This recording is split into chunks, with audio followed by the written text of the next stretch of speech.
언론 여긴 국민 라디오.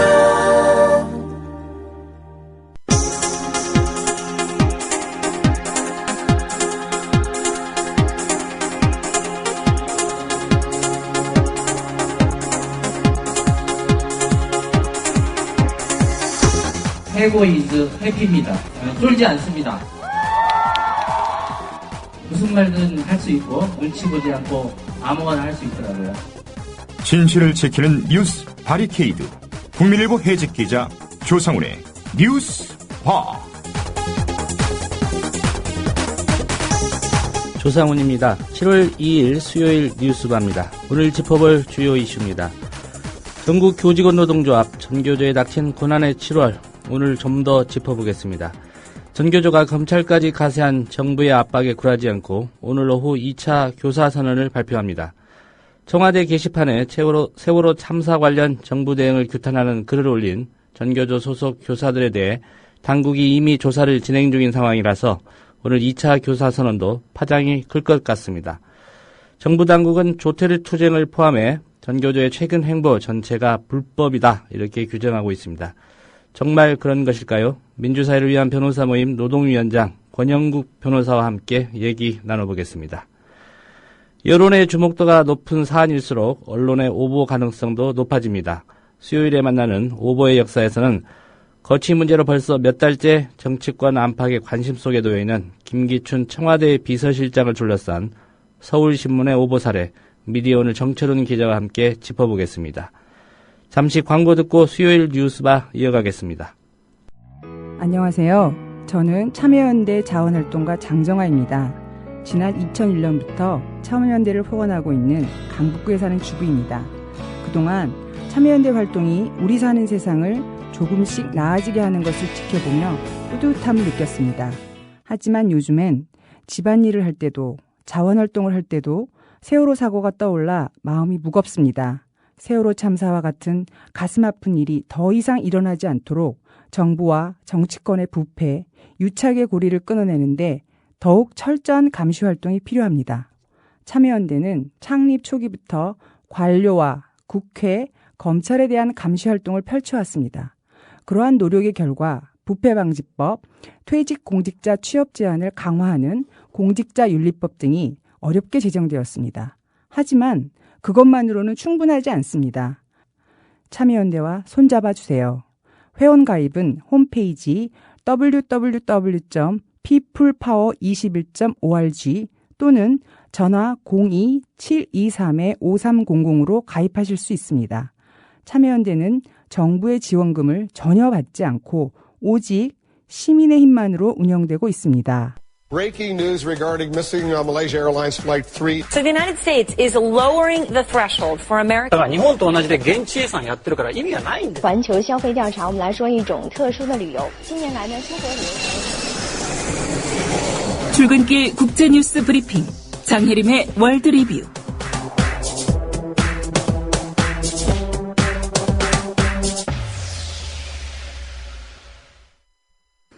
네, 밤사이 주요 국제 뉴스부터 정리하겠습니다. 장혜림 캐스터입니다. 안녕하십니까? 안녕하세요. 예. 세월호 참사 이후에 한국 국민들이 언론을 믿지 않는다, 이렇게 소개한 외신 보도가 있군요. 네, 호주 ABC는 세월호 참사에 대해 한국인들이 계속 슬퍼하고 있고 사고 후 언론들이 낸 오보에 대해 분노하고 있다고 전했습니다. ABC는 지난달 열린 서울 세계기자대회에서 TBS 김홍국 보도국장이 한 말을 소개했는데요. 예. 김 보도국장은 세월호 사고 직후에 있었던 보도에 대해 언론 역사상 최악의 보도 사건이었고 한국 국민들은 언론을 신뢰하지 않고 있다고 말했습니다. 또 ABC는 세월호 참사의 철저한 진상규명과 책임자 처벌을 요구하는 1000만인 서명운동을 소개하기도 했습니다. 예. 박근혜 대통령이 세월호 참사에 대한 진실이 밝혀지기를 원하는지 의문이다, 이런 보도도 있었다고요? 그렇습니다. CNN 아이리포트에 실린 이 기사는 박근혜 대통령이 세월호 참사 원인에 대해 철저히 조사하겠다고 약속한 후 국정조사 특별위원회가 만들어졌다고 전했는데요. 예. 하지만 정부가 조사에 비협조적으로 보인다고 설명하면서 새정치민주연합 김현미 의원이 청와대가 4주 동안 세월호 관련 서류 요청에 응답하지 않았다고 밝힌 발표 내용을 소개했습니다. 기사는 정부가 이런 태도를 보이는 것이 지금까지 밝혀진 것보다 더 많은 문제들이 정부와 관련이 있어서일지도 모른다고 분석했고요. 희생자 가족들과 국민들은 여전히 대통령이 약속을 지키기를 기다리고 있다고 설명했습니다. 예. 일본 소식 좀 살펴보겠습니다. 일본이 결국 집단 자위권을 인정하도록 헌법 해석을 변경하기로 했죠. 네, 일본 아베 신조 내각이 자위대 창설 60주년 기념일이었던 어제 집단 자위권 행사 관련 헌법 해석 변경을 가기에서 의결했습니다. 일본은 그동안 무력 행사를 영원히 포기한다고 규정한 헌법 구조를 토대로 공격받았을 때 필요 최소한의 범위에서 방위력을 행사한다는 전수 방위 원칙을 유지했었는데요. 예. 이번에 헌법 해석을 변경함에 따라 이 평화 헌법의 핵심 내용이 사실상 무력해졌고요. 일본이 전수 방위 원칙 폐기 절차를 밟을 거라는 전망까지 나오고 있습니다. 예. 결국은 평화 헌법 개헌 이 수순으로 가는 것 같다. 이런 분석이 지배적인 것 같습니다. 네. 아베 내각이 무력을 행사할 수 있는 3가지 요건도 밝혔다는데 어떤 경우입니까? 아베 내각은 가기 결정문에는 명시하지 않았지만 문답집의 무력 행사의 신 3요건을 충족하면 유엔의 집단 안전보장에도 자위대가 참여할 수 있다 이렇게 밝혔는데요. 예. 기존의 자위권 발동 3요건은 일본에 대한 침해가 있어야 한다고 규정했는데 이번에 발표된 무력 행사의 신 3요건은 타국에 대한 공격이 있을 때에도 무력으로 대응할 수 있다고 명시했습니다. 예. 간단히 요약하면 타국에 대한 무력 공격이 있을 때도 대응할 수 있다. 전쟁을 할 수 있는 그런 상태가 됐다. 이렇게 요약을 할 수 있을 것 같습니다. 그렇습니다. 미국의 입장이 좀 궁금합니다. 어떻습니까? 미국 국무부 대변인은 현지 시간으로 30일 일본은 필요한 방식으로 자신들을 방어할 모든 권리를 갖고 있다고 밝혔습니다. 미국이 중국의 부상을 견제하기 위해서 일본의 집단 자위권을 허용해 미일 동맹을 강화하려고 한다는 게 외교 소식통들의 분석입니다. 예. 오바마 대통령이 지난 4월 일본 방문 때 집단 자위권 추진을 지지한다고 공식 발언한 것도 이런 이유인데요. 하지만 미국은 한국과 중국 등 주변국들을 자극하지 않기 위해 비교적 강하지 않은 언어톤을 사용하고 있는 걸로 보입니다. 예. 중국의 반응은 어떻습니까? 홍래희 중국 외교부 대변인은 어제 오후 일본의 가기 결정이 나오기 직전 열린 정례 브리핑에서 일본의 집권당이 군사안보 정책에서 전대미문의 조치를 하고 있다고 밝혔습니다. 홍 대변인은 일본이 전후 걸어온 평화의 길을 바꾸려는 것이 아닌지 묻게 된다고 하면서 일본이 지역의 평화와 안전을 훼손해서는 안 된다 이렇게 경고했고요. 예. 일본 정부가 중국이 일본을 위협하고 있다는 거짓을 꾸며 국내의 정치적 목적에 이용하려는 것에 반대한다 이렇게 강조했습니다. 예. 외신들의 분석도 궁금한데 어떤 분석들을 내놨습니까? CNN은 아베 총리가 전범들도 합사된 야스쿠니 신사를 참배했고 일본군 위안부 문제가 여전하다고 지적하면서 일본의 이번 결정이 동아시아 국가들과의 관계를 더 악화시킬 수 있다고 우려했습니다. 독일 인터넷 뉴스 사이트인 타게스샤오는 일본의 이런 행보가 중국의 부상을 염두에 둔 조치라고 설명했고요. 예. BBC는 일본이 전쟁을 할 수 있는 나라가 되면서 중국 등 주변국은 물론 자국 내 반전론자들의 반발이 고조되고 있다고 전했습니다.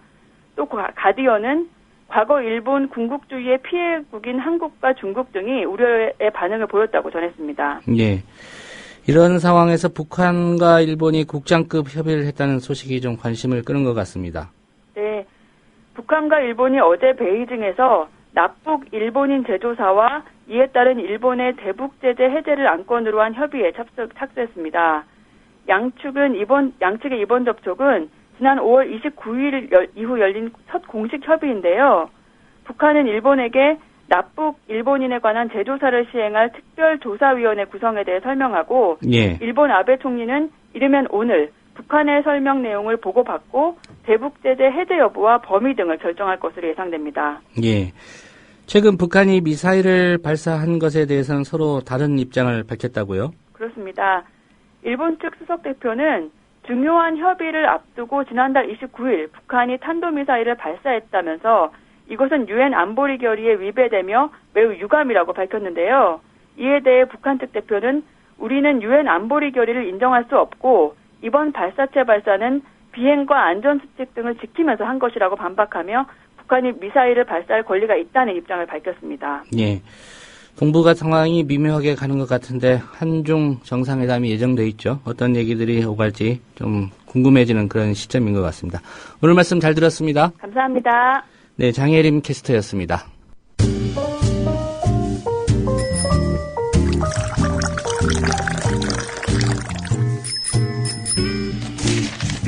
아침 신문 귀로 읽기 김용민 PD의 조간 브리핑. 네, 7월 2일자 조간신문이 전하는 주요 기사 살펴보도록 하겠습니다. 김용민 PD의 조간 브리핑입니다. 안녕하십니까? 네, 안녕하십니까? 예. 아베 신조 일본 정권이 드디어 그동안 가지고만 있고 쓰지 않던 총을 꺼내 들었습니다. 2차 대전 패전 이후에 안보 정책을 대전환해서 전쟁할 수 없는 나라에서 전쟁할 수 있는 나라가 된 겁니다. 예. 오늘 그 신문들 어떻게 제목을 뽑았는지 살펴보겠습니다. 중앙일보, 아베 마음대로 전쟁할 수 있다. 이렇게 제목을 달았습니다. 말 그대로 마음만 먹으면 무력을 얼마든지 사용할 수 있게 된 것입니다. 동아일보는 역시 아베의 자위대가 언제 어디든 출병할 수 있는 길을 텄다라면서 우려를 나타냈습니다. 경향신문 역시 일본이 전쟁 국가로 부활했다면서 아베의 도발이라고 지적했습니다.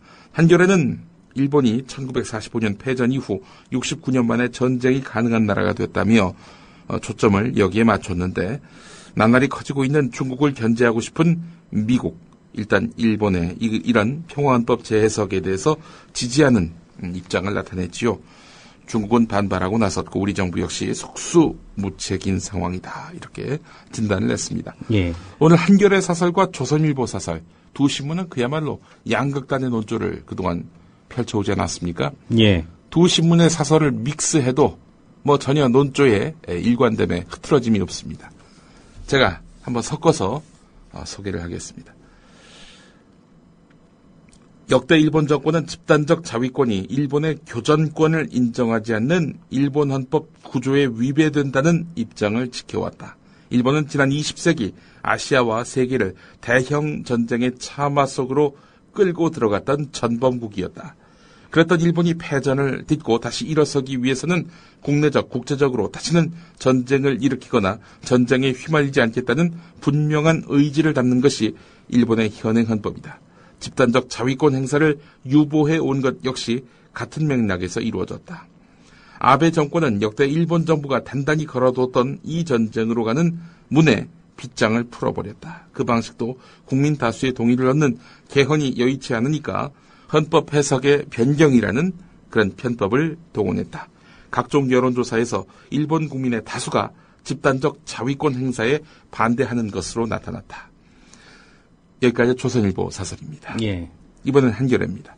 아베 정부는 집단적 자위권 행사의 조건으로 외부의 공격으로 국가의 존립이 위협당하고 국민의 생명, 자유, 행복 추구권이 근저에서부터 뒤집힐 명백한 위험이 있으며 이를 지킬 적당한 수단이 없어야 한다라는 내용의 무력 행사의 세 가지 요건을 내세웠으나 이 역시 거칠에 불과하다.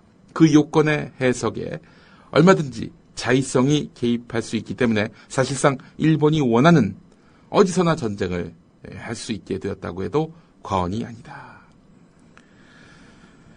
이번엔 조선일보입니다. 그런데도 미국은 경쟁자로 떠오른 중국을 견제하기 위해서 일본의 군사 대국화까지 용인할 태세다. 이것이 지금 대한민국을 둘러싼 국제정세고 안보 환경이다. 동아시아 정세는 갈수록 예측 불허의 상태로 접어들고 있다. 미국, 중국, 대각축이 상수로 자리 잡은 가운데 일본은 군사수단까지 손에 쥐었고 북한은 언제든 핵 미사일 도발에 기다려야 할 것이다. 중국, 일본 사이의 충돌이 일상화되고 군비 경쟁도 가속화될 것이다. 그러나 지난 1년 반 대한민국의 외교 안보는 이런 대형 안보 변수에 제대로 대응했다고 보기 어렵다. 우리의 유일한 동맹국인 미국에도 한국이 왜 그토록 아베의 일본에 대해서 우려하는지에 대해 충분히 납득시키지 못했다. 주변 강국의 움직임만을 쫓아다니는 즉흥적 외교를 뛰어넘는 전략과 방책이 필요한 시점이다. 다시 한겨레입니다. 군사력을 행사할 수 없는 일본과 행사할 수 있는 일본은 결정적으로 다르다. 더구나 일본은 과거에 우리를 포함해 아시아 주변국에 커다란 고통과 피해를 안겨준 전력이 있는 나라다. 어떤 경우든 우리 정부는 일본의 군사력이 지역 갈등을 부추기는 방향으로 행사되지 않도록 견인하는 데 초점을 맞춰서 대응해야 할 것이다. 이렇게 사설을 정리할 수 있겠습니다. 예. 문제는 우리나라가 이제 미국과 중국 사이에서 고민을 할 수밖에 없는 상황인데, 예. 과연 이 정부가 그런 고민을 현명하게 풀어내느냐, 이거 아니겠습니까? 외교적 역량이 과연 있느냐라고 했을 때 어떻게 답을 하시겠습니까? 여러분의 답이 정답입니다. 네. 카자흐스탄, 우즈베키스탄 가면 해결됩니까? 예. 집단적 자위권 행사인데 해석은 독단적 자의적으로 했군요. 그렇습니다. 예. 독단적 자위권 행사가 돼버렸습니다. 국내 소식으로 넘어가 보겠습니다. 세월호 가족대책위원회가 세월호 침몰 사고 진상규명을 위한 국조특위 첫날 기관 보고를 지켜본 다음 모니터링 결과 자료를 내놓았는데요. 예. 이완용이 아닙니다. 이완영 새누리당 의원에 대해서 가족대책위가 가족들에게 언성을 높이고 조롱하는 태도를 보였다라고 지적했습니다. 실제로 이완영 의원은 기관 보고에서 지지부진한 국정조사 진행에 분통을 터뜨리는 유가족에게 내가 당신에게 말했어? 경비는 뭐하고 있는 거야? 이러면서 유가족을 불청객 취급하는 모습을 보였습니다. 이틀째 국회회의장 여전히 희생자 가족들이 12명이나 찾아왔는데요. 예. 국정조사에서 한시도 눈을 떼지 않았습니다. 그러나 실망스러운 모습은 여전했다는 것이 유족들의 평가입니다. 예. 이 이완영 의원 국정조사 중에 졸았던 그 의원 아닙니까? 네, 졸기도 했고 이런 식으로 유족들에게 그야말로 해서는 안 될 말을 했던 인물입니다. 이 양반이 그 경상북도 고령 성주 이쪽에 지역구더라고요. 7구까지. 예. 수도권이었으면 아마 못했을 겁니다. 예. 자, 한편 애초에 그 진도군청에서 열릴 예정이었던 해양수산부와 한국해운조합 등의 기관 보고가 새누리당 반대로 국회로 장소가 바뀌었죠. 여기서 국정조사에 임하는 여당의 속내가 읽힌다는 평가입니다. 해양수산부 장관이 기관 보고를 위해서 이제 서울로 올라가게 되면은 남은 실종자 11명의 구조작업이 차질을 빚을 수 있다라면서 진도에서 하자는 것이 바로 실종자 가족분들의 요구 아니었습니까? 심재철 특위위원장, 새누리당 소속이죠. 약속했습니다. 하지만 사고 현장에서 국정조사가 열리는 것을 정치적으로 부담스러워하는 새누리당 의원들은 끝까지 반대했고요. 결국 국회에서 열게 됐습니다. 이주영 해양수사부 장관은 그래서 서울로 올라와서 기관 보고에 참석했는데요. 현장에 있어야 할 장관을 그렇게 서울로 불러들인 겁니다. 사고 이후 이주영 장관이 처음 서울 올라왔다고 하는군요. 자, 이것뿐이 아닙니다. 정부가 지금 자료 제출을 거부하고 있습니다. 진상을 규명하려고 해도 정부가 자료로 제출을 하지 않고 있으니 이거 진척이 안 된다는 거지요. 심지어 국조특위 여당 간사조차도 국민이 알고 싶어하는 부분이 많지 않은가, 서류들이 잘 제출 안 되고 있다, 이렇게 지적할 정도였습니다. 특히 청와대와 총리실이 문제입니다. 야당이 꾸준히 요구해온 청와대의 사고 인지 시점, 언제 처음 세월호 참사가 발생했는지 인지한 시점이 안 되고, 또 첫 보고 내용은 어떠했는지, 그리고 대통령은 초기에 어떤 지시를 했는지 이에 대한 자료 요구 국회가 했거든요. 예. 여기에 대해서 뚜렷한 이유를 밝히지 않은 채 계속 자료 제출을 거부하고 있습니다. 세월호 참사 직접적인 책임 선상에 서 있는 사람들이 바로 청와대 참모진 그리고 국무총리 아니겠습니까? 그러나 청와대 참모진, 국무총리 모두 책임지지 않은 형국이 됐습니다. 김기춘 비서실장 그 자리 유지하고 있죠. 그리고 정홍원 국무총리 유임됐고요. 네. 그래서 유족들을 더욱더 분통 터지게 만들고 있습니다. 오늘 한겨레 이메일을 보겠습니다. 방송통신심의위원회 소속의 자문기구인 보도교양방송특별위원회의 과반위원이 KBS의 문창극 전 국무총리 후보자 검증 보도에 대해서 중징계 의견을 냈습니다. 전체 강연의 취지를 왜곡했다라는 그런 입장인데요. 예. 조중동 말고는 다른 보수신문들조차도 동의하지 않는 이 논리를 편 자문위원들이 누군가 따져봤는데요. 이 보도교양특위는 여당 추천 6명, 야당 추천 3명으로 구성된다고 합니다. 회의에 야당 추천 1명이 불참했다고 하는데요. 이렇게 되면은 이것만 보더라도 6대2 아니겠습니까?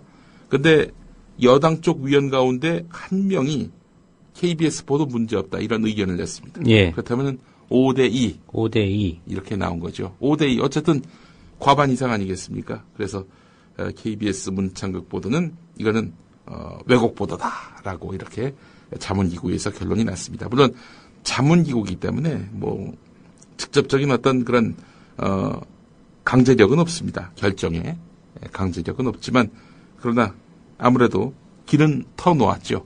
KBS 어떻게든 손보겠다는 조중동과 청와대의 그런 의중 여기에 탄력을 받게 됐습니다. 이에 대해서 언론시민단체들은 기자회견을 열어서 방송통신심의위원회에 정치, 표적심의를 중단하라 이렇게 촉구했는데 이런 KBS에 대한 징계 시도는 문창극 전 후보자 사퇴의 책임을 KBS 쪽으로 돌리고 동시에 KBS 새 사장 선임 과정에서 압박을 가하겠다는 것이다 이렇게 주장했습니다. 예. 지금 방송통신심의위원장이 누굽니까? 뉴라이트 출신 학자 박효종 씨 아니겠습니까? 임명 때부터 정치 편향 심의 우려가 컸는데 말이죠. 예. 방심위를 심의할 수는 없습니까? 글쎄 말입니다. 예. 누가 누구를 심의합니까? 또 이런 기구들이 왜 있어야 되는지 기본적으로 좀 이해가 안 됩니다. 방심위 같은 경우도 제가 알고 있기로는 6대3이거든요. 예. 여당 6, 야당 3 이렇게 돼 있습니다. 방송통신위원회, 그러니까 방송사의 허가, 제어가 그리고 승인 취소 이런 것들을 할 수 있는 방송통신위원회. 여기는 또 3대2 이렇게 돼 있습니다. KBS 사장 추천 7대4, MBC 사장 추천 6대3. 이러니 이 KBS, MBC 같은 공영방송이 정권의 전리품이란 말이 안 나오겠습니까? 국민TV, 국민라디오가요. 기존 방송의 카테고리 안에 안 들어가는 이유도 바로 여기 있습니다. 이미 권력에 의해 장악당한 심의 허가기구. 이들의 통제 아래 들어간다는 것은 공정보도 안 하겠다. 이런 것과 마찬가지거든요. 예. 저희는 그래서 법 외 방송을 고집하고 있습니다. 그것은 공정보도를 실현하기 위한, 구현하기 위한, 유지하기 위한 그런 수단임을 여러분들께 말씀을 드립니다. 이런 국민TV가 있어야 사실은 권력에 장악당하지 않는 방송이 존재하는 것이고요. 그렇게 해서 또 우리 사회의 건강한 민주적 의사결정, 또 언론의 자유를 지키는 그런 역할을 담당할 수 있지 않겠습니까? 뭐 조간 브리핑에서 이런 말씀을 드려서 그렇습니다만은 조합원으로 함께해 주시고 또 아울러 매월 조합비 가입을 통해서 뜻을 모아주셨으면 하는 그런 바람을 이 자리에서 밝힙니다. 예. 예. 김명수 장관 후보자 얘기로 좀 넘어가 볼까요? 예. 제자 논문 표절, 신문 칼럼 대필, 연구비 부당 수령 의혹을 받고 있습니다. 김명수 교육부 장관 후보자를 두고 일선 교수 사회에서 자질을 갖추지 못한 인사다라면서 스스로 물러나야 된다. 이런 촉구하는 목소리가 나오고 있다고 오늘 경향신문이 8면에서 소개했습니다. 교수 10명에게 물어봤는데 8명이 김명수 후보자는 교수로서 최소한의 자질을 갖추지 못한 인사로 국가교육의 수장이 될 수 없다. 이렇게 밝혔다는 겁니다. 한 교수는 교육 수장이 될 사람이 제자 논문을 표절했는데 스스로 다른 교수들에게 표절하지 말라고 말할 수 있겠는가 이렇게 질타했습니다. 교육부 장관이 되면은 이제 대학 교육 전반을 총 관리 감독하지 않겠습니까? 예. 예. 표절해도 되겠군요. 이제 앞으로 김명수 장관이 만약에 장관으로 발탁되면 말이죠. 그리고 또 다른 교수는 운전 같은 사적인 일이나 심부름도 시켜서는 안 된다. 이건 윤리적으로도 자제해야 할 일이다. 그런데 칼럼 대필까지 이건 도를 넘는 행위이기 때문에 이를 수차례 시켰다면 제자들에 대한 노동 착취였다. 이렇게 말하고 있습니다. 또 다른 교수는 제자에게 수업도 대신하게 했다는데 도덕성 측면에서 명백하게 자격 미달이다. 부득이하게 강의를 못할 수 있지만 그럴 경우 학생들에게 양해를 구하고 자격 있는 전문가에게 대리 강의를 시키든가 했어야 했다. 그것이 학생들에 대한 예의다. 이렇게 말을 했습니다. 이와 함께 교수 사회 구조 문제와 함께 논문의 질이 아니라 논문의 수, 논문의 양만 따지는 교육부의 교수 성과 평가 기준도 결국 김명수 파문을 초래했다는 그런 지적도 있었습니다. 이것도 역시 눈길을 끄네요. 자, 이런 가운데 오늘 동아일보 일면 기사입니다. 일면에 1단으로 나와가지고 예. 이걸 간과한 모양입니다. 우리 조상욱 국장께서 지금 보여주셨는데 김명수 장관 후보자 한국교원대 교수로 재직할 당시 외부 연구 과제를 수행하면서 연구 책임자로 사실상 직무유기를 하고도 연구비를 받아갔다는 증언이 나왔습니다. 또 회의 명목으로 수당을 탔지만 실제로 회의를 제대로 열지 않았다는 의혹도 제기됐습니다. 제자 논문 가로채기 같은 이런 각종 의혹들로 논란의 중심에 서 있는 김명수 후보자의 도덕성 또다시 치명타를 입게 됐습니다. 조교에게 일을 시키고 1920만 원을 챙겼다는 겁니다. 예. 연구 책임자로서 본인이 그 역할을 하지 않고 조교에게 떠맡기고는 그래놓고는 자기가 한 것처럼 해놓고 1920만 원을 받아갔다는 겁니다. 뭐 이런 인간이 다 있어요. 정말 이런 일을 시키는 것 자체도 잘못됐지만 이 돈을 받으면 최소한 나눠주든지 예. 이게 뭐야 지가 다 먹고 나 이거 정말 뭐 이런 인간이 다 있어요. 예. 김명수 후보자 지금 여권에서도 뭐 옹호할 가치가 없어 보인다 이런 분위기로 흐르는 것 같습니다. 총리에 이어서 부총리도 깜이 아니다 이런 식으로 결론이 나게 된다면 예. 그렇지 않아도 이제 잠시 후에 들으실 뉴스의 재구성에서 예. 김명수 후보자가 과거에 토론회에 참석한 그런 육성이 하나 나오는데요. 뭐 이렇게 쟁점이 크지 않았던 토론회였는데 막 객석에서 야유가 나오는 그런 내용이 이제 소개가 될 예정입니다. 예. 그 보니까 뭔 말이요. 그게 뭐 내용도 없고 뭐 어떤 이른바 그 핵심도 없고 말이죠. 원고를 제자들이 안 써준 모양이죠. 아, 글쎄 말이에요. 예. 뭔가 자신이 이 현안에 대해서 완벽하게 이해하고 있다라는 느낌을 주지 않는 그런 발언이었습니다. 이따가 한번 확인해 보시죠. 윤장현 광주시장과 이낙연 전남지사가 말이죠. 영산강의 복원을 공동 추진하기로 했습니다. 영산강 복원. 4대강 사업을 하지 않았습니까? 예. 그 4대강 중에 하나가 바로 영산강입니다. 광주 시내를 지나서 전라남도로 해서 흐르는 영산강 아니겠습니까? 이명박 정권의 4대강 사업을 했는데 이 4대강 사업을 하면서 강의 흐르는 기능이 상실됐단 말이죠. 그러다 보니까 물이 고이고 유속이 느려지고 그래서 강이 썩어 들어가고 있다는 겁니다. 또 생태계가 파괴되고 있다는 겁니다. 아니 이거 몰랐나요? 어제 보도를 보니까 낙동강, 영산강은 지금 초여름인데도 불구하고 녹조가 아주 심각한 수준에 도달을 녹색 했거든요. 성장만 막 예. 이루어지고 있어요. 강에서 녹조 성장이. 예. 이명박 씨 그 길로는 자전거 안 타는지 모르겠습니다. 글쎄 말입니다. 예. 근데 말이죠. 사실은 지난 광주 시장, 전남 지사 이 두 분은 4대강 사업 이걸 유치하기 위해서 무던히도 이명박 전 대통령에게 아양을 떨었습니다. 막 극찬을 했고요. 그냥 명비하천가를 불러댔어요. 강훈태 시장 그리고 박준영 지사 두 분이 그랬습니다. 그래서 그렇게 영산강을 살리는 사업 이렇게 한다고 했는데 당시 그 영산강 살리기 사업을 추진하게 된 배경은 뭐냐면은 그렇지 않아도 영산강이 썩어 들어갔었습니다. 아주 악취가 진동했고요. 그래서 어쨌든 여기에 그 나랏돈이 들어가서 뭔가 한번 갈아엎는다면은 좋아지지 않겠는가. 그래서 이제 영산강 살리기 사업을 추진을 했는데 더 나빠졌다는 거 아닙니까? 예.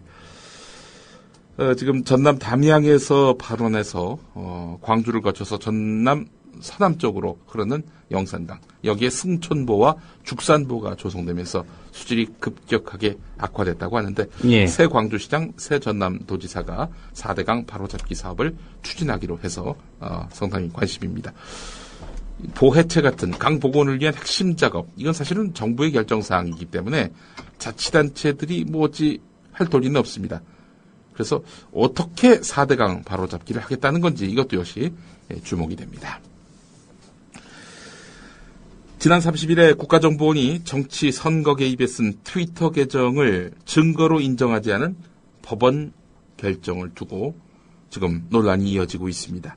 법원은 국정원 직원들이 사용한 트위터 계정들을 적은 문서에 대해서 작성자를 알 수 없다라면서 증거로 삼지 않았습니다. 하지만 충분히 증거로 삼을 수 있다는 겁니다.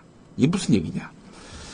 국정원 심리전단 직원 김모 씨 이메일에 첨부된 시크릿이라는 제목의 문서가 있습니다. 예. 이 문서에는 이 팀이 사용한 트위터 계정, 비밀번호, 직원 이름, 또 이 국정원 직원 김모 씨가 어디서 어떻게 트위터 활동을 했는지가 기록이 되어 있습니다.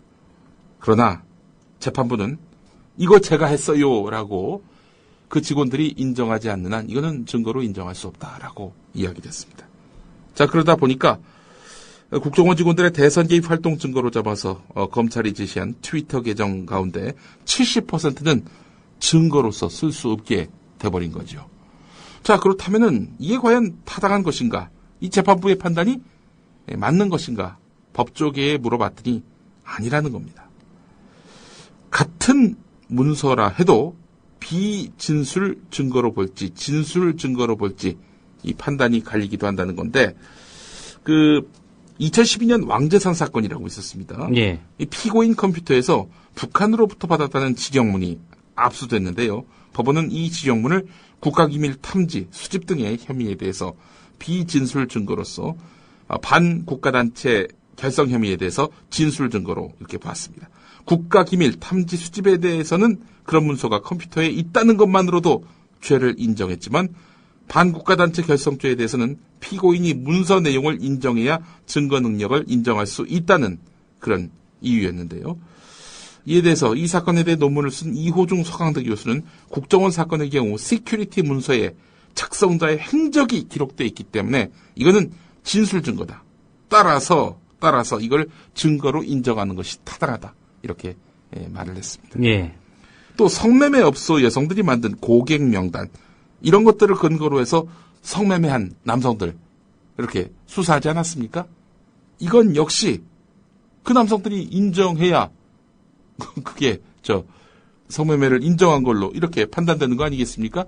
지금 이 재판부의 판단대로라면은. 하지만 당시 대법원은 성매매 여성들이 남성들의 아이디와 전화번호, 성매매 방법을 적어서 이렇게 메모리 카드에 입력해 둔 것, 이것은 증거로 인정했다는 거죠. 예. 그런데 지금 이거 같은 경우 어디서 어떻게 트위터 활동을 했는지 뿐만 아니라 트위터 계정, 비밀번호, 직원 이름 이런 것까지 다 기록이 돼 있는데 이 사람들이 인정하지 않는 이상은 이거는 증거로 볼 수가 없다는 재판부의 판단은 과연 합리적이냐 이런 이야기입니다. 자, 결국 이 같은 논리를 개발해서 검찰의 공소 사실을 그야말로 묵사발로 만든 국정원의 계략, 이번에도 성공하는 것인지 관심입니다. 한겨레 오면에 관련 기사가 있는데 국정원 검찰 수뇌부의 성공한 수사방해 그간의 과정들을 다룬 내용입니다. 예. 남재준 국정원장이 국정원 직원이 구속되자 항의를 했죠. 조영군 서울중앙지검장 국정원 직원 석방하라 이렇게 이야기했는데 여기에 윤석열 팀장이 거부했지 않습니까? 예. 결국 잘랐어요. 윤석열 팀장을. 그래서 어떻게든 의지를 관철했단 말이죠.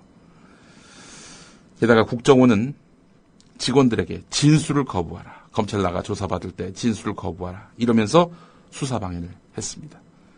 국정원이 이러했고 또한 검찰 수뇌부가 이러했습니다. 그 배후에 청와대는 어땠습니까? 사실상 최동욱 검찰총장을 내쫓으면서 결국 국정원의 선거 개입 수사를 무력화시켰습니다. 이 수사는요, 이 정권 아래에서는 공정한 판결을 기대할 수가 없습니다. 이 정권이 끝난 이후 비정상이 정상화되는 그 시점에 가서 재평가돼야 될 사안이다. 전 이렇게 단언합니다. 예. 다음 대선까지 한 1300여일 정도 남았습니다. 예, 할 수 없죠. 박정희 정권 때 숨은 그런 불의, 이런 것들이 십수년 지나서, 수십 년 지나서 이렇게 들춰지지 않습니까? 예. 뭐 재심을 청구해서 예. 전혀 다른 그런 결과를 받기도 하고요. 예. 이 정권 아래에서 사법 정의를 기대한다는 것은 상당히 문제가 있습니다. 예. 조동원 씨라고 있습니다. 새누리당 홍보기획본부장. 2012년 18대 대선 선거 홍보를 총괄 기획하면서 승리를 일궈낸 주인공으로 이렇게 평가받고 있죠. 실은 조동원 씨 덕이겠습니까? 이 국정원 선거 개입의 덕도 크지요. 예. 새누리당을 바꾸는 혁신위원회 새바위 출범을 기획한 것은 물론이고 새바위 위원으로 참여하고 있죠. 아울러 지난 지방선거 때 도와주세요, 구해주세요 뭐 이러면서 이진 유세를 벌이도록 기획한 사람도 바로 조동원 씨로 알려져 있습니다. 침대는 과학이다 뭐 이런 식의 CF 문구를 만들어냈던 인물로도 알려져 있는데, 이 사람 이거 최근에 그 새누리당의 혁신 움직임 이거 쇼 아니냐, 선거용 아니냐, 이런 비판에 대해서 뭐라고 답변했는 줄 아십니까? 오늘 한국일보 8면에 관련 기사가 있는데, 예. 쇼도 반복하면 변화와 혁신으로 이어진다, 이런 말을 했다고 합니다. 쇼긴 쇼다는 걸 인정한 겁니까? 글쎄 말입니다. 이 쇼임을 인정한 것 같습니다. 한국일보 그 위에 있는 기사가 이벤트성 혁신 논란 휩싸인 새바위, 이런 제목의 기사가 있는데요. 당 안팎에서 혁신위의 활동에 대해서, 새바위 활동에 대해서 고개를 가로젓는 이들이 적지 않다는 겁니다. 당장 이 새바위가 국회의원의 도덕성 검증을 맨 앞에 내세우자 여권 핵심부의 홍위병 역할을 자임한 것이다 라는 비판이 나왔습니다. 청와대와 친박 지도부가 최근의 인사파동에 대해서 털어서 먼지 안 나는 사람이 있느냐 라면서 청문제도 손질을 강조한 것과 맥락이 다 있기 때문이죠. 한 초선 의원은 경제민주화와 보편적 복지, 국민 대통합 등 국민의 지지를 받았던 약속을 지키지 않아서 지금 비판받고 있는데, 이런 잘못에 대해서 반성은 하지 않고 이 엉뚱한 혁신이 구성 따위로 이렇게 돌파를 하려는 태도 문제 있다라고 지적하고 있습니다. 혁신기구가 출범하려면 최소한의 당내 의견 수렴이나 논의가 있어야 할 텐데 전혀 그런 것이 없었다라면서 고개를 갸웃걸기도 했습니다. 이 조동원 씨가 당대표하면 되겠네요. 뭐 어차피 새누리당이야 공약 따로 그리고 실천 따로 이렇게 가고 있지 않습니까? 이미지 메이킹만 잘하면 국민들이 속아준다라고 믿고 있는 새누리당. 조동원 씨가 당대표돼야 마땅하다. 전 이렇게 봅니다. 지금 있는 김무성, 서청원 다 그만두고 조동원을 당대표로 세워야 한다. 전 이렇게 보고 싶습니다. 오늘 여기까지 해야 될 것 같습니다. 예, 김용민 PD의 조간 브리핑이었습니다. 잘 들었습니다. 고맙습니다.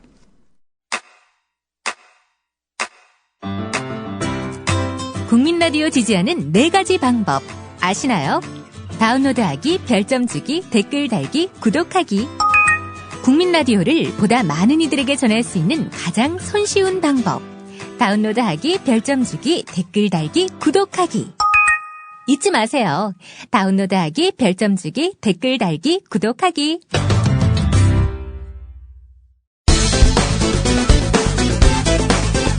김명수 내정자는 그동안 공교육 살리기 등을 위해 노력해온 경험을 바탕으로 우리 교육을 정상화하는 교육 개혁을 추진해 나갈 뿐입니다. 김명수. 그는 과연 민경욱 청와대 대변인의 설명대로 실력과 인품을 갖춘 학자였을까? TV조선은 그렇다고 평가했는데 김 회장은 학생들에게 권위의식 없이 소탈한 성품으로 인기가 높다고 전해집니다. 혹자는 김명수 씨가 진보 교육감을 견제하기 위한 카드로 발탁됐다는 평가를 내놓고 있는데 그런 평가에 대해 다소 염려가 됐던지 이런 말을 하는데 저를 이제 아주 극단적인 보수로 보는 사람도 있고 그런데 사실 그렇지 않아요. 하지만 진보 교육감이 숫자로 밀어붙일까 노심초사. 교육감님들이 많이 됐다고 해서 숫자로 해서 밀어붙이고 하는 게 교육은 아니다.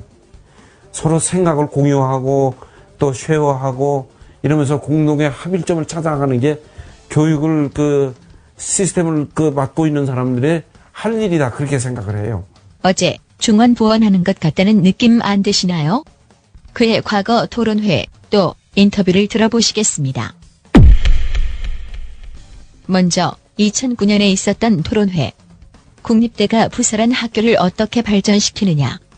운영 주체인 국립대가 아니라 그 지역 교육감이 교원들의 인사권을 갖는 문제에 대해서 이야기하는데 큰 쟁점이 아님에도 불구하고 객석의 불만이 노골적으로 터져나오고 이렇게 권한이 장관에서 교육감으로 귀속이 된다고 해서 제 판단에는 변화될 것은 아무것도 없다.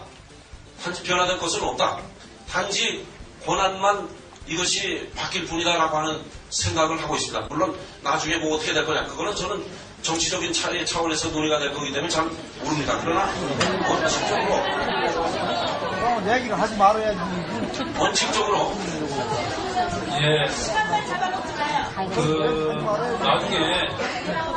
나중에 지금 심판한 말씀할 기회를 드리기 때문에 아무튼 달라질 것은 없다라고 하는 판단을 저는 하고 있는데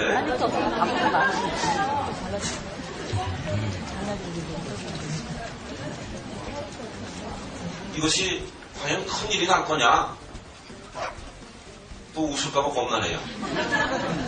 근데 저는 그런 판단은 아니다라고 하는 그런 생각을 하고요.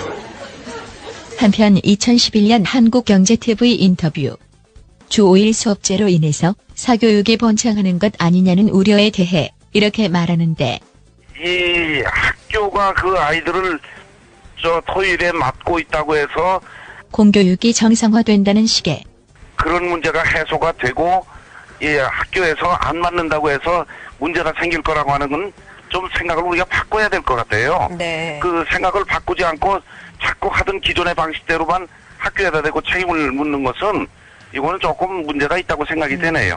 본질은 제대로 짚지 않고 그저 하나마나한 말만 늘어놓는데 김명수 교육부 장관 후보자에 대한 정치권의 사퇴 요구가 거세지고 있습니다. 이번에는 신문 칼럼을 제자에게 대필시키고 대리 수업은 물론 운전까지 제자에게 시켰다는 증언이 나왔습니다. 야당이 논문 표절 의혹 등에 휩싸인 김 후보자를 낙마 1순위로 꼽았을 때 적극 방어하던 당초 분위기와 사뭇 달라진 겁니다. 김 후보자의 제자가 언론을 통해 신문 칼럼과 특강 원고까지 제자들이 대필했다는 사실을 폭로하는 등 의혹이 보물처럼 터져나오자 여당 기류도 바뀌고 있는 겁니다. 새정치민주연합 유은혜 의원은 김 후보자의 교수 승진 심사 논문 4편에서 모두 연구 부정 행위가 있다는 의혹을 추가로 제기했습니다. 학자 일생 내내 표절과 제자 등치기로 일관하셨다는 말씀? 그게 본인의 학자로서의 일관된 입장이라는 이야기? 한편 2009년에 했던 말은 매우 의미심장한데 이 교수라고 하는 그 위치는 원칙을 정했으면 그 원칙을 그대로 얘기할 뿐이고 이거는 뭐 수정하거나 그럴 생각은 별로 없습니다.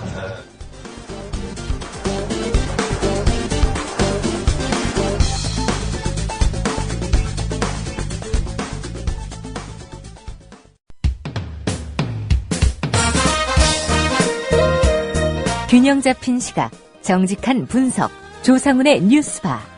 이어서 초대석으로 만납니다.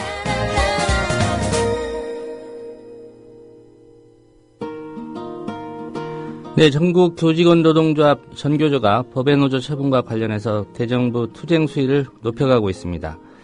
박근혜 대통령을 겨냥한 1차 교사선언 그리고 조퇴투쟁에 이어서 오늘 오후에는 2차 교사선언을 발표할 예정입니다. 전교조는 교사선언도 조퇴투쟁도 법적으로 문제가 없다는 입장입니다. 하지만 정부는 전교조 지도부와 참여 교사들을 고발 조치했거나 앞으로도 고발할 계획이다 이렇게 으름장을 놓고 있습니다. 민변 노동위원장 권영국 변호사 연결해서 이 문제 짚어보도록 하겠습니다. 권 변호사님 안녕하십니까? 예, 안녕하세요. 예. 근데 저는 지금 전 노동위원장입니다. 예, 전임 노동위원장이시군요. 예. 정정해서 제가 말씀드리도록 하겠고요.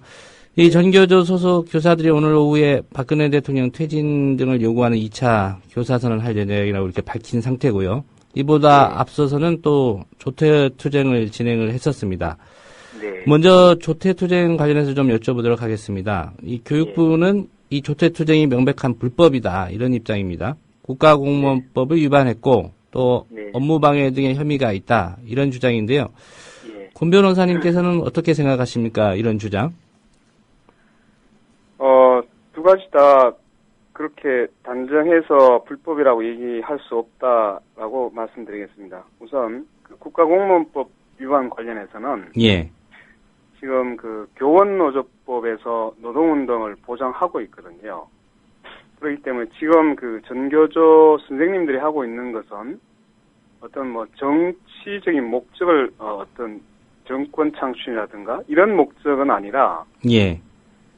자신들이 이제 전교조라고 하는 노동조합으로서 자기 주장을 하는 것이고 일종의 노동조합으로서의 자신의 노동조합 활동을 지금 전개하고 있는 것이죠.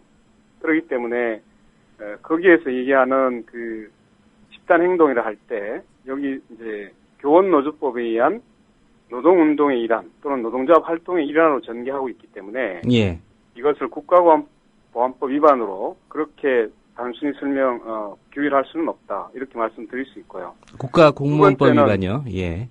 네, 두 번째는 이제 업무방해죄는 이미 그 대법원에서 철도 파업에 대해서 판결을 한 바가 있죠.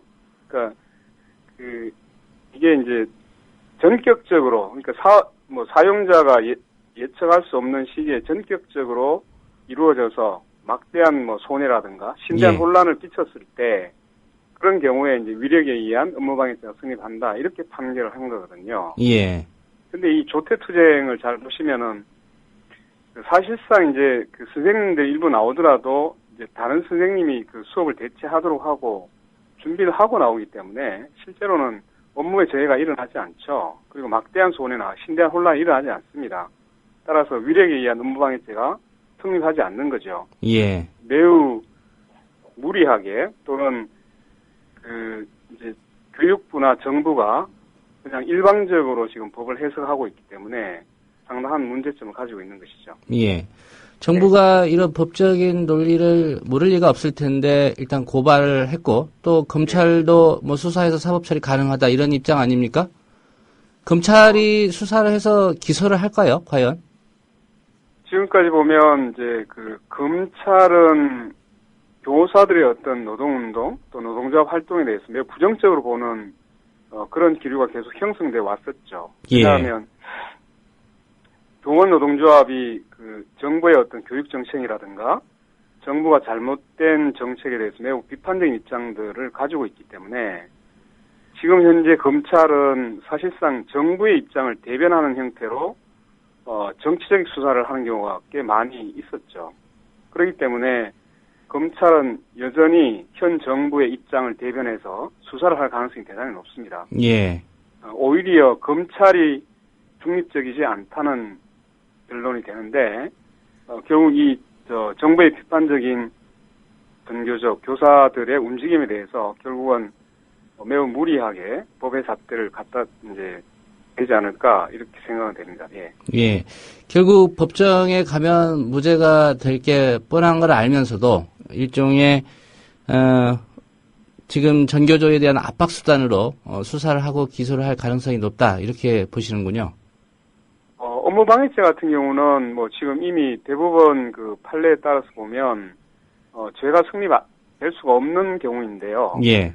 국가공무원법을 둘러싸고는 이제 법원이 매우 또 보수적인 판단을 하고 있는 측면이 있어서 이제 집단행동의 범위를 어디까지 이제 인정할 거냐를 두고 매우 이제 그 논란이 될 수 있는 소지는 있는데 그러나 적어도 그 교원 노동조합을 인정하고 있고 또 교원 노동조합이 자신들의 어떤 그 노동조합 활동으로서 주장하는 부분을 계속적으로 부정하는 것은 기본적으로 노동조합 자체를 부정하는 그 결론에 이르게 되는 것이거든요. 예. 그래서 좀 지금 현재 정부에 대해서 비판적인 태도를 가지는 것은 그것은 뭐 당연히 그 노동조합이 가지고 있는 자신들의 어떤 판단하고 다를 때 그런 비판적인 입장을 가지고 일단 이제 뭐 우리가 이제 조태투쟁을 하면 모두 다 이렇게 쟁의행위로 몰아가는데 예. 사실은 그 쟁의행위라는 것은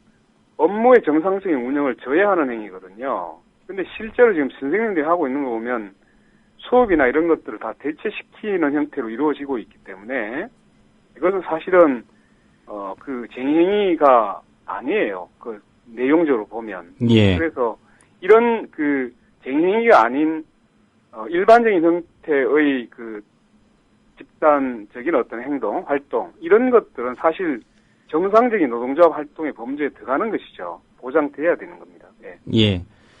이 검찰 수사나 이런 것과는 좀 다른 측면의 얘기를 좀 여쭤보겠습니다. 네.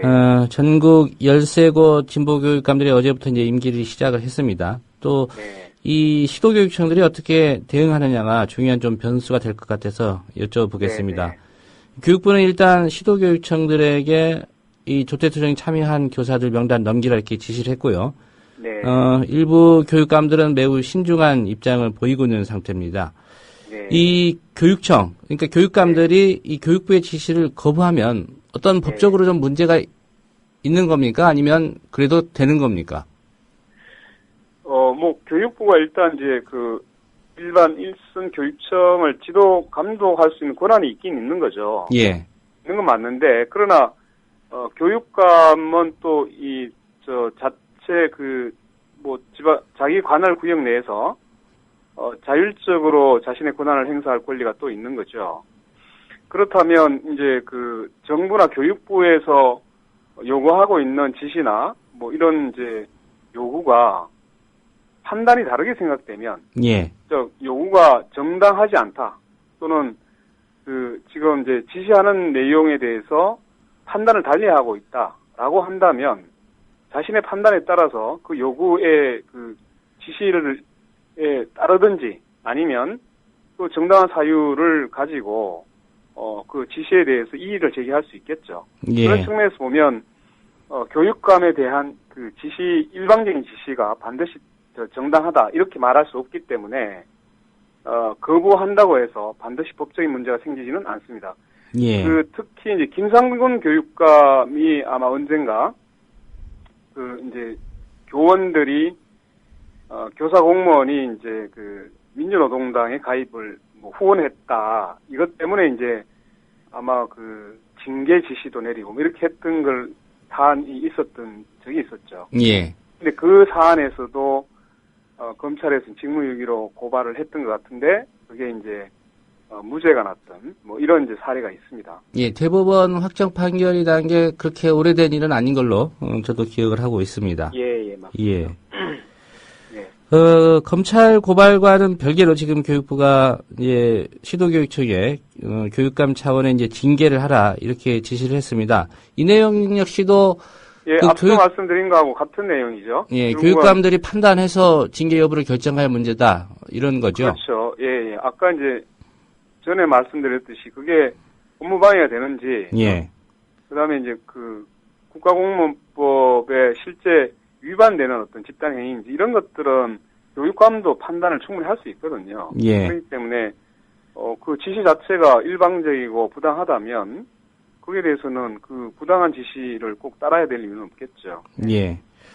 또 한 가지 지금 전교조가 고민하고 있지만 벌써 이제 결정은 이미 내린 지 오래됐습니다. 전임자들 학교 일선 현장으로 복귀하라 이렇게 교육부가 명령 내리지 않았습니까? 거부하겠다는 입장은 이미 천명한 상태고요. 여기에도 이제 각 시도 교육청의 어떤 입장이 좀 중요한 것 같습니다. 예를 들면 이제 이재정 경기교육감 같은 경우에 이 복직 명령 유보하겠다 이런 입장을 밝혔는데 이런 결정 역시도 그 교육감들이 알아서 판단할 일이다 이렇게 봐도 될까요?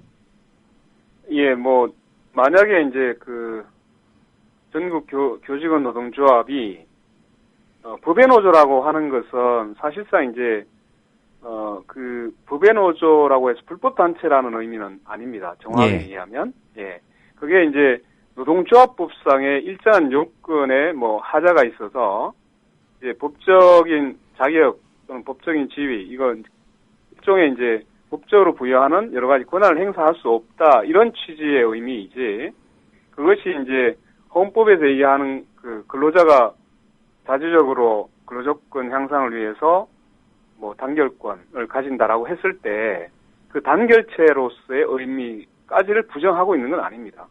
그러니까 헌법적인 단결체로서의 성격이나 지위는 여전히 유지되고 있는 것이죠. 예. 그렇기 때문에 그것은 법 외노조라는 것은 이제 노동조합법상의 그 일정 부분 뭐 요건에서 약간의 문제가 있다 이런 측면의 의미이고 불법 단체가 아니기 때문에 그것은 헌법적인 체계 내에서 보면 여전히 뭐 적법한 또는 헌법적인 내에서 정당한 이런 이제 단체의 의미가 있거든요. 예. 그렇다면 교육감이 거기에 대해서 그 단체에 대한 어떤 활동을 보장한다고 한다면 전임자를 인정할 수도 있는 것이죠. 예. 그렇기 때문에 반드시 복직 명령에 따라야 할 이유가 또 없는 거죠. 이게 이제 법의 노조라고 해서 노동법적인 그 지위를 지금 인정하지 않는다고 해서 결국은 헌법적인 체계 내에서의 단체로서의 성격까지 부정하고 있는 건 아닙니다. 그렇기 때문에 그것은 교육감이 내가 그 헌법적인 단결체로서의 어떤 지위를 부여하겠다 여전히 라고 예. 한다면 그것은 자신의 어떤 재량에 따라서 허가 가능하다고 보여집니다. 예. 예. 뭐 시도교육청의 법률 전문가들이 뭐 당연히 있겠습니다만은 네. 시도교육감들이 이런 부분들을 좀 잘 살펴볼 필요가 있겠다는 생각이 좀 듭니다. 네네.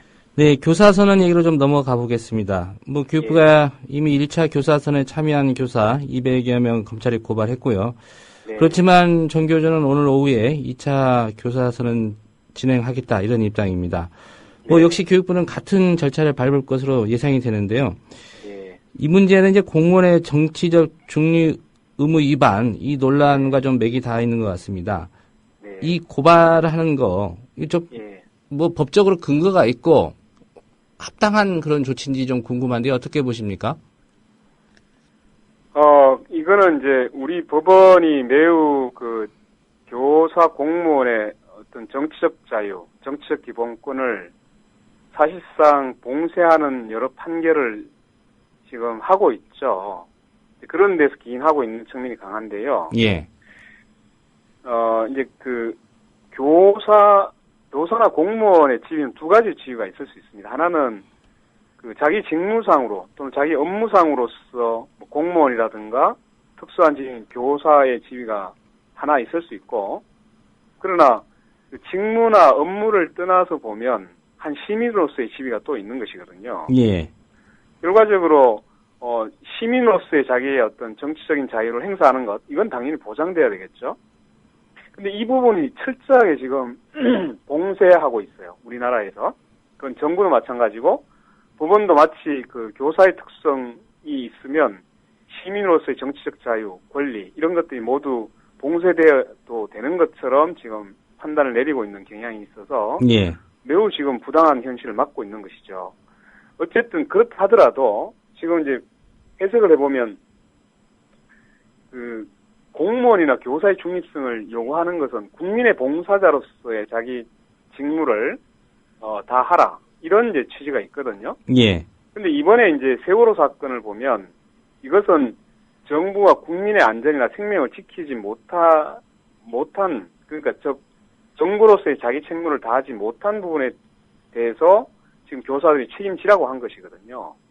그러니까 이런 경우에는 국민의 봉사자로서의 자기 요구를 하고 있는 겁니다. 예. 교사나 공무원이 지금 국민의 안전이나 생명을 지키지 못하는 정부에 대해서 책임지고 이 문제를 제대로 이제 교정하라, 시정하라 이런 이제 요구를 하고 있는 것이기 때문에 이것은 그 교사나 공무원의 어떤 중립성 위반이 아니라 오히려 국민의 봉사자로서 당연히 요구해야 될 사안이라고 저는 보고 있습니다. 그렇기 예. 때문에 이 고발이라는 것도 매우 오히려 이 고발 자체가 정부에 대한 비판에 대해서 재갈을 물리기 위한 것이다 이렇게 볼 수 있을 것 같습니다.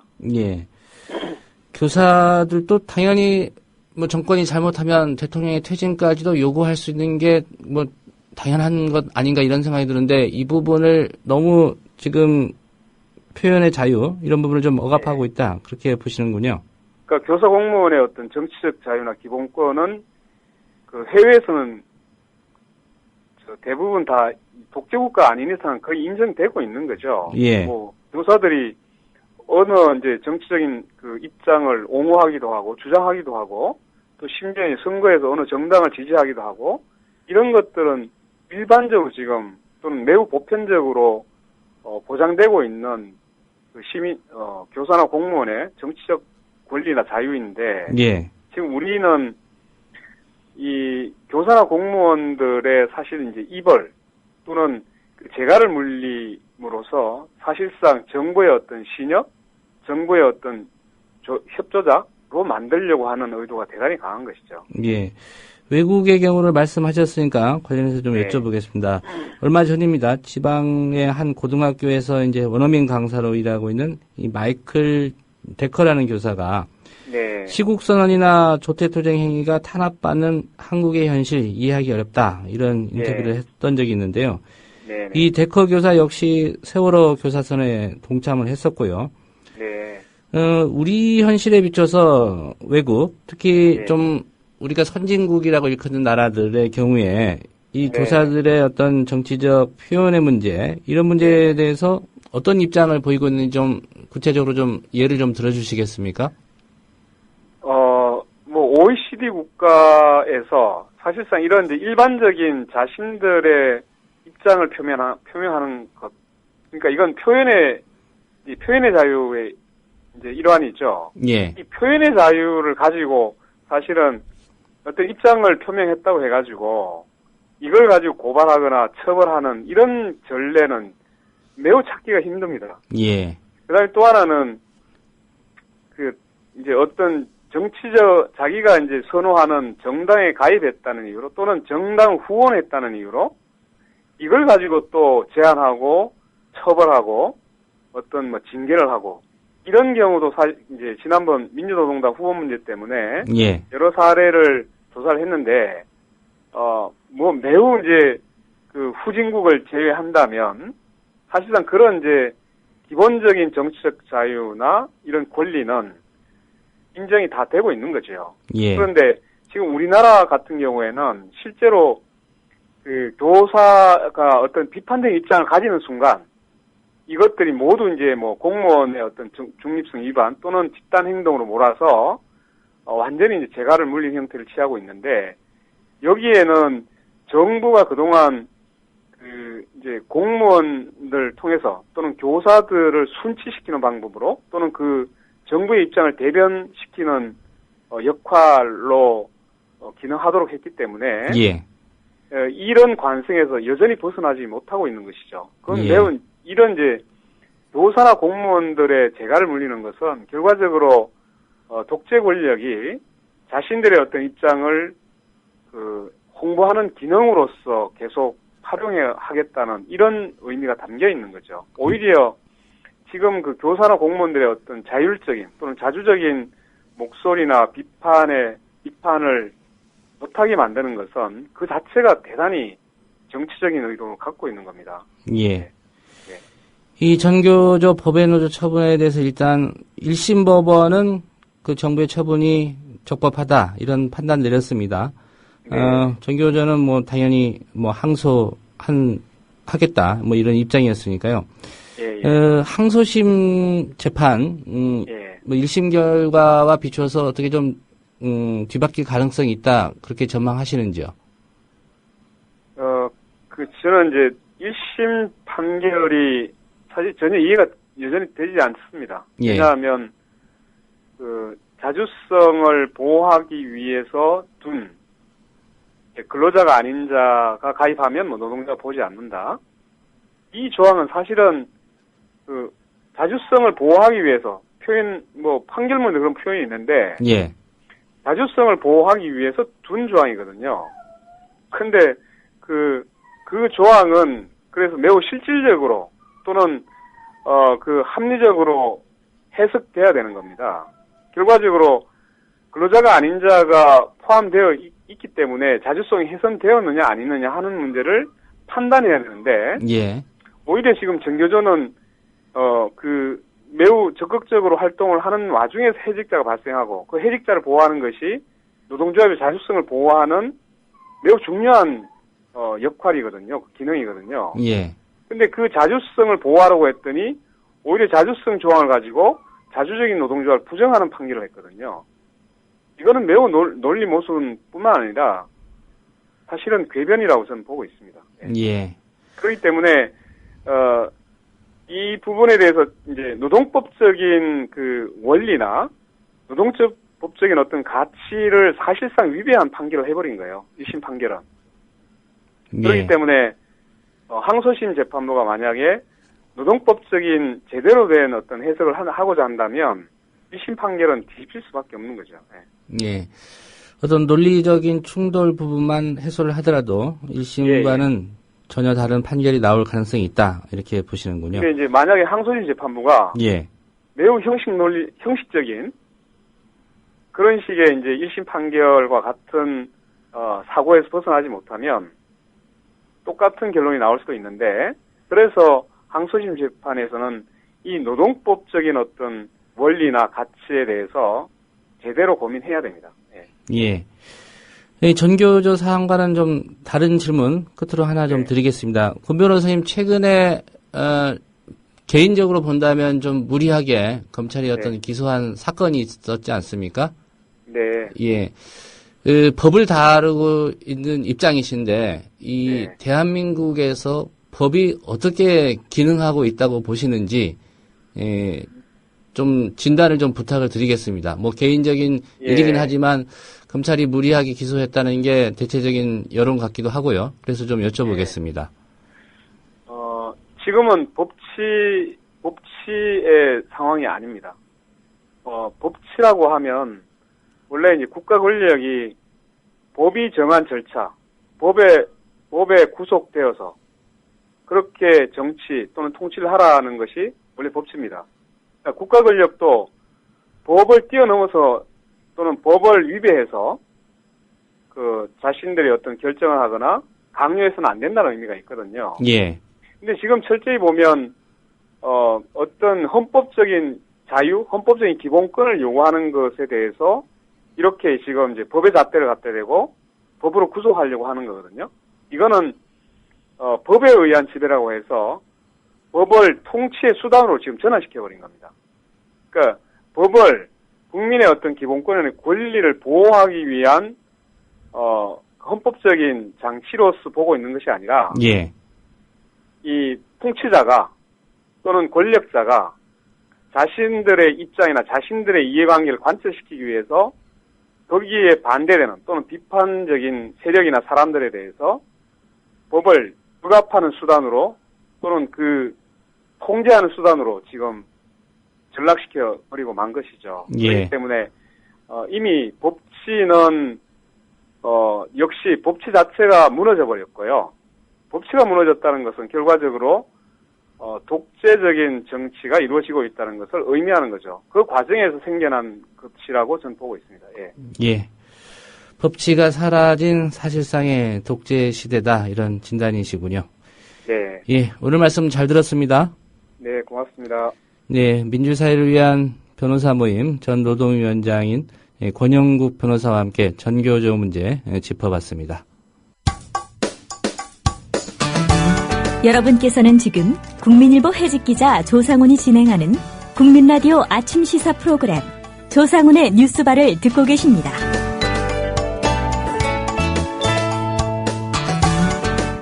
네, 수요일에 전해드리는 오보의 역사 순서입니다. 오늘은 올해 초부터 줄곧 거취 논란에 휩싸여 있는 김기춘 청와대 비서실장에 관한 서울신문의 오보 사례 짚어보겠습니다. 미디어오늘의 정철훈 기자 스튜디오에 나오셨습니다. 안녕하십니까? 안녕하세요. 예.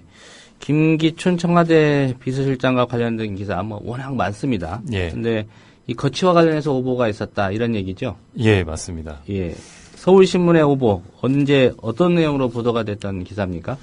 예, 지금도 이 김기춘 비서실장에게 사퇴하라는 목소리가 여전히 거센데요. 예. 연초에도 이런 목소리가 거셌습니다. 연초에도 당시에 김행 전 대변인도 사표를 내고, 그 당시 비서관들이 연달아 사표를 내면서 김기춘 실장도 사의를 표명하는 것 아니냐, 대대적인 어떤 개각이 있는 것이 아니냐라는 보도가 슬슬 나오고 있었는데, 예, 청와대 비서진 교체 포함해서요. 예, 맞습니다. 근데 그 당시 이제 1월 23일이었는데요. 서울신문에서 일면으로 단독 보도를 냅니다. 그러니까 제목은 김기춘 비서실장 사표, 박 대통령 귀국 후 최종 결심, 이 내용이었는데요. 예. 기사 제목도 그렇고 꽤나 단정적인 보도였습니다. 어떤 정확한 정보를 근거로 보도를 했다는 느낌이었는데 예. 그 보도 내용을 보면 김기춘 대통령 비서실장이 박근혜 대통령에게 사표를 제출한 것으로 22일 알려졌다. 그러니까 예. 보도가 나가기 전날 이제 서울신문이 확인을 했다는 거죠. 김기춘 비서실장은 이제 작년 8월에 취임을 하셨는데 당시 박근혜 대통령이 인도와 스위스 국빈방문 출국 기간이었는데 이 출국에 앞서서 일신상의 이유로 사표를 제출했다. 이렇게 청와대 복수 여권 관계자들에게 확인했다고 서울신문이 보도를 했습니다. 예. 그래서 굉장히 반향이 있었는데 당시 보도 내용을 잠깐 보시면요.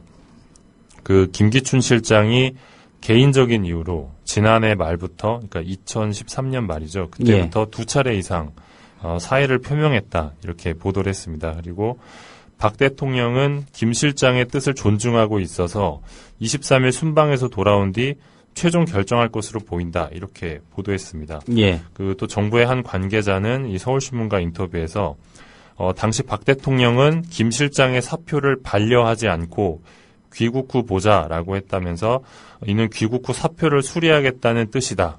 이렇게 말을 했습니다. 예. 그러니까 그 정부 내에서 김 실장이 사표를 냈고 박 대통령이 이를 반려하지 않고 이제 순방 갔다 와서 보자 이렇게 이야기를 했는데 사실상 이는 사표를 받아들이는 것으로 보인다라는 그 정부 내부의 코멘트까지 서울신문이 이제 확인을 했던 것입니다. 예. 당시 상황을 보면 이 사표설은 좀 더 가능성이 높았는데요. 당시에 김기춘 실장이 뭐 고령이시기도 하고요. 지금 이제 75이신데요.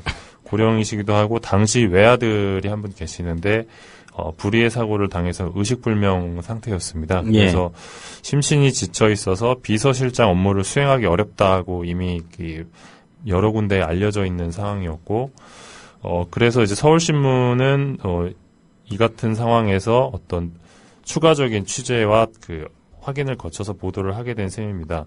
당시에 서울신문은 이제 비서실장 후임까지 거론을 했었는데요. 예. 강원도지사를 지냈던 김진선 대통령 취임준비위원장과 또 오명 전 과학기술부 장관 등이 거론되고 있다고까지 구체적으로 보도를 했습니다. 그러면서 이제 김 실장 사퇴와 맞물려서 청와대 비서진의 개편도 불가피하게 됐다. 이렇게 보도를 했습니다. 그래서 다들 이 서울신문 보도가 나간 다음에 뭐 받아쓰는 언론사들도 있었고요. 이제 그 전면 개각이 불가피해졌다라고 전망기사 내놨었는데 이제 청와대 쪽에서는 이제 즉각 보도가 사실이 아니다, 오보다라고 부인을 하고 나섰습니다. 예. 이 서울신문 입장에서는 그 당사자들, 취재에 응한 당사자들한테 이거 어떻게 된 거냐라고 좀 물어봤을 것 같은데, 예. 뭐 기사만 본다고 하면은 이게 워낙 좀 단정적이기 때문에 뭐 예. 서울신문이 뭐 확인 취재나 이런 걸 안 하고 이 기사를 썼을 리는 만무하고요. 예. 뭐 대통령 비서실장의 거치어가는 기사가 그렇게 가벼운 기사는 아니기 때문에. 예, 굉장히 중요한 기사고 또 이게 일면에 배치가 됐었거든요. 예. 그러니까 뭐 또 다른 사람도 아니고 지금 김기춘 비서실장 얘기니까요. 그렇죠. 뭐 박근혜 정부에서 뭐 제2의 권력자라는 말이 나오고 또 왕 실장이라고 불리는 분이니까요. 아무래도 거치에 관심이 있을 수밖에 없었는데 연초에 이제 이런 확정적인 기사가 나가면서 이제 파장이 있었습니다. 예. 그 당시에 이제 그 여권 관계자가 서울신문과 인터뷰에서 뭐 그 고위급 인사가 언제 이루어질 것이고 뭐 그 개각 예상보다 커질 수 있다 뭐 이렇게 구체적으로 보도를 했었는데 예. 이 기사를 썼던 기자가 이제 이서구 선임 기자입니다. 그러니까 보통 선임 기자 같은 경우는 연차가 굉장히 높은 기자에 해당하는데 신문사에서 이제 보직부장을 거의가 거친 후에 일선에서 활동하는 기자들이 보통 선임 기자 타이틀을 받죠. 예, 맞습니다. 이 정도 되는 연차의 기자면 사실 취재원이 굉장히 두텁고 또는 이제 고위급 취재원을 가지고 있을 확률이 높거든요. 그래서 아무래도 이 보도에 좀 더 신뢰가 갈 수밖에 없었습니다. 근데 이제 서울신문 보도 이후에 청와대는 사표 제출 보도를 전면 부인했었고요. 당시에 이정현 청와대 홍보수석이 기자들과 만나서 김 실장의 사의 표명 보도는 전혀 사실무근인 황당한 이야기다 이렇게 선을 그었습니다. 예. 뭐 이후로도 결국 김기춘 실장이 이제 물러나지 않았기 때문에 뭐 결과적으로 이 서울신문 보도는 오보가 됐습니다. 예. 당시에 취재원 중에 이정현 청와대 홍보수석은 없었던 모양입니다. 예, 아니면은 예. 전날에는 그렇게 얘기하고 보도가 나가니까 말을 뒤집은 것인지 그거는 확인이 어렵겠죠? 예, 그건 확인이 어려울 것 같습니다. 근데 한 가지 주목해 봐야 될 점은요. 보통 이렇게 청와대에서 전면 부인을 해서 사실이 아니다라고 했으면 서울신문 쪽에서 아마 자체적으로 판단을 했을 텐데 예. 오보라고 판단을 했다면 다음 날에 뭐 정정보도나 뭐 반론보도나 바로졌습니다 같은 거를 내는 게 일반적입니다. 근데 그 다음 날 서울신문에서는 이 정정보도가 없었습니다. 정정보도가 없었고 대신 김기춘 실장이 사의 표명이 아니라지만 개편설은 계속 모락모락 나오고 있다라면서 그 전날 서울신문이 했던 보도에 힘을 실는 보도를 이어갔습니다. 예. 그러니까 당시 보도를 보면 이제 확신이 없는 한 이 같은 보도를 좀 내기는 어려웠는데 이제 서울신문은 청와대가 김 실장의 사의설에 대해 부정적 반응을 보였지만 김 실장 교체설은 수그러들지 않고 있다. 청와대 측에서는 김 실장의 교체가 자칫 대대적인 수석비서관 물갈이 요구로 이어질 수 있다는 판단 때문에 교체설에 최대한 선을 그으며 조심스러워하는 분위기다. 이렇게 보도를 했는데요.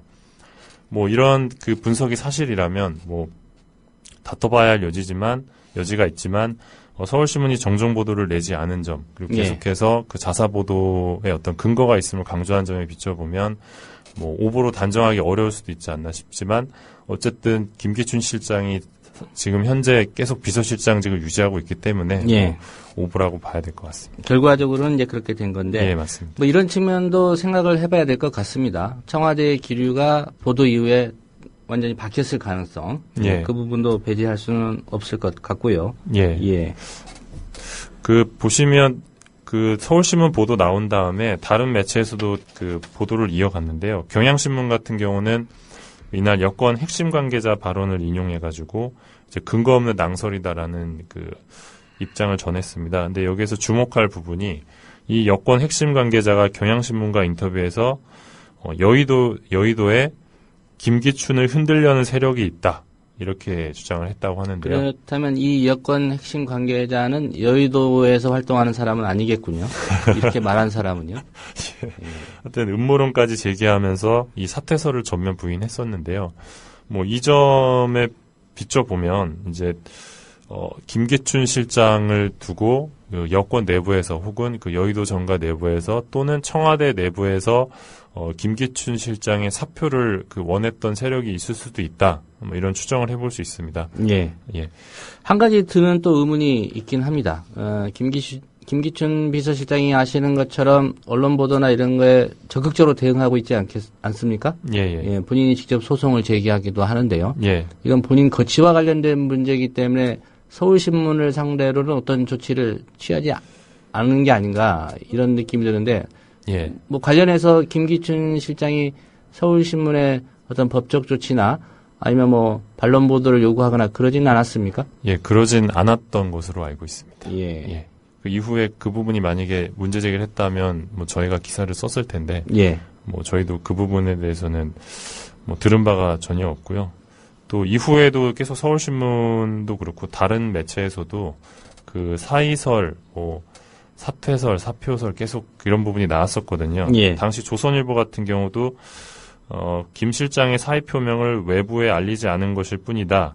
설 연휴 직후에 전면적인 개편이 있을 수 있다. 이런 보도까지 했었는데요. 예. 그 당시에 그 민심이 굉장히 안 좋았습니다. 그 연초에 사상 초유의 카드회사 정보유출 사건이 있어서 민심이 나쁠 때였는데 이 당시에 뭐 공무원 100만 명의 개인정보가 새나갔다는 보도도 나오고 있었고요. 근데 정부가 이렇다 할 대책도 내놓지 못하고 있었고 또 연초부터 이제 박근혜 정부가 어떤 이렇다 할 모습을 보여주지 못하는 상황에서 교체설이 나오고 있었는데 결국 그 당시 서울신문 보도로 비춰보면 아까도 말씀드렸지만 내부에서 이제 김기춘 실장이 물러나야 이 청와대가 뭐 제대로 다시 정상적인 그 활동을 할 수 있지 않을까라는 생각을 갖고 있는 세력도 있을 수 있다. 뭐 그런 추정을 해볼 수 있을 것 같습니다. 예. 서울신문 보도뿐만 아니라 말씀하신 당시에 뭐 조선일보라든가 경향신문의 보도를 보더라도 어쨌든 김기춘 실장이 당시에 좀 물러날 수 있다 이런 가능성이 좀 높게 예. 제기됐던 것만은 사실인 것 같습니다. 예, 맞습니다. 다만 이제 서울신문이 뭐 여러 취재원들을 바탕으로 해서 좀 단정적으로 사표를 제출했고 예. 박근혜 대통령이 해외 순방에서 돌아오면 최종 결심을 할 것 같다라고 예. 이제 치고 나갔는데 그렇죠. 결과적으로 이제 김기춘 비서실장이 예. 사표를 안 내므로써 사퇴하지 않음으로써 그렇죠. 오버가 된 건데. 예. 그러니까 뭐 여기부터는 소설인데요. 예. 실제로 사표를 냈는데 이제 물러나지 않았을 가능성도 있고요. 그러니까 사표를 냈는데 대체할 사람이 없었을 가능성도 있습니다. 그러니까 문창극 총리 후보자 낙마와 이 정홍원 국무총리 유임 사건에서 잘 드러나는데 예. 이제 인사가 만사인데 항상 이 박근혜 정부는 인사가 참사이지 않습니까? 근데 그때나 지금이나 이제 김기춘 비서실장이 사퇴를 촉구하는 목소리는 여전한데 그 당시에도 이제 김기춘 실장을 대체할 수 있는 사람을 뭐 찾지 못했거나 아니면 또 다른 이유가 있을 수 있다고 봐야 될 것 같습니다. 그 서울신문이 일면까지 기사를 썼던 거는 어떤 확신할 수 있는 예. 그러니까 오보가 아니라는 어떤 근거가 있었기 때문에 보도를 했을 것으로 보이고 당시 이제 편집국장이 뭐 정신이 이상하지 않고서야 이제 근거가 없는 어떤 취재원의 소스를 바탕으로 김기춘 사표를 기사를 낼 수는 없거든요. 그래서 예.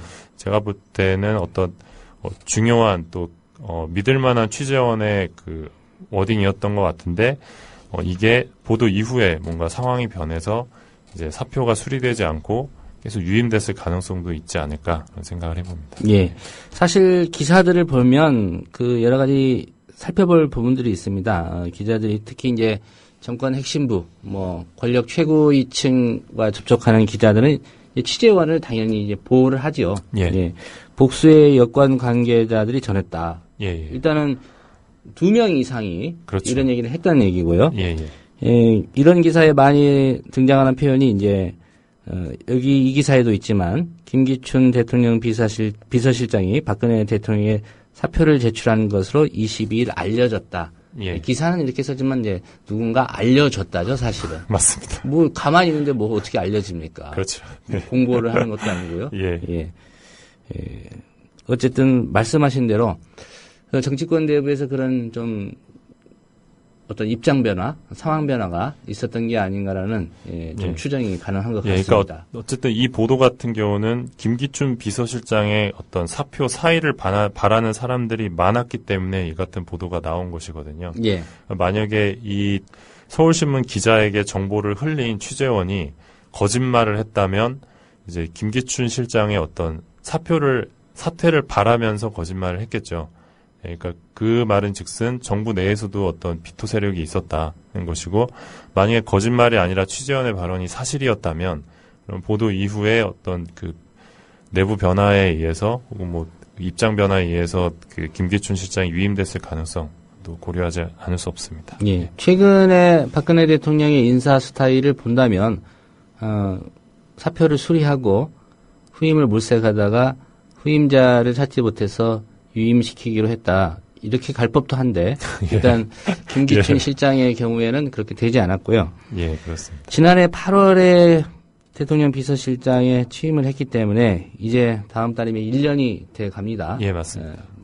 1년이지만 상당히 오랫동안 비서실장을 한 것 같은 예, 느낌이 맞습니다. 들고요. 예. 정철은 기자가 개인적으로 전망하기에는 예. 김기춘 비서실장 언제까지 갈 것 같습니까? 본인이 그만두기 전까지는 예. 계속 가시지 않을까 싶습니다. 예. 박근혜 대통령이 바꿀 가능성은 없어 보인다. 예, 그럴 것 같습니다. 예. 그만두겠다고 했는데도 서울신문 보도처럼 말렸는지 아니면 본인은 끝까지 가볼 건지 저도 그건 너무 모르겠습니다. 궁금합니다. 예. 저는 지난번에도 한번 말씀드린 적이 있는데 구원파가 좀 뭔가를 알고 있지 않을까. 갈 때까지 가보자라는 그런 표현을 했기 때문에 좀 그 부분이 좀 궁금했었는데 그 이후로는 좀 잠잠한 것 같습니다. 예. 이 김기춘 비서실장에 대한 뭐 기자들의 평가 어떻습니까? 뭐 국민들의 평가와 또 혹시라도 조금이라도 다른 면이 있지 않을까 해서 여쭤봅니다. 사실 이 당시 사표설 이후에 이후에 나왔던 언론 보도에 김기춘 실장이 소송으로 대응을 하고 있는데요. 예. 이게 좀 굉장히 이례적이었습니다. 세월호 참사 보도에서 이제 노컷뉴스나 한겨레 신문이 보도했던 그 의혹 제기에 대해서 바로 맞고소를 했었고, 그 사표설 이후에 좀 언론 대응에 있어서 좀 재갈 물리기 식으로 소송전을 남발하고 또 민사소송까지 청와대에서 걸었었거든요. 예. 그래서 그런 부분을 보고 있자면 기자들 입장에서는 사실 불편할 수밖에 없죠. 왜냐하면 어쨌든 기사가 잘못됐다면 이제 해명을 하고 예. 또 잘못됐다면 이제 반성하고 입장을 밝히는 것이 맞는데 그거를 소송으로 대체를 하니까 청와대가 언론을 어떻게 인식하는지를 또 엿볼 수 있는 대목이어가지고요. 그런 부분에서는 좀 아쉬움이 많습니다. 예. 문창그 국무총리 후보자 결국 사퇴하긴 했지만 그분도 어떤 언론 보도에 대해서 법적 대응 거론한 적이 있지 않습니까? 예. 실제로 아직까지는 실행에 옮기지는 않았죠. 예, 그렇습니다. 예.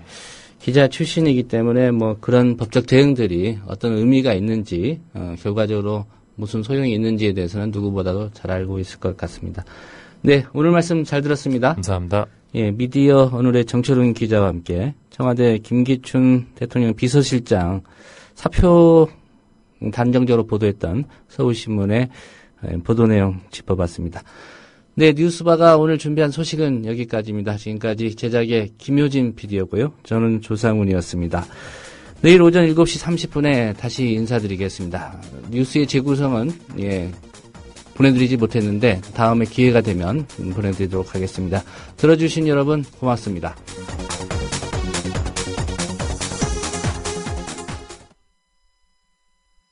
야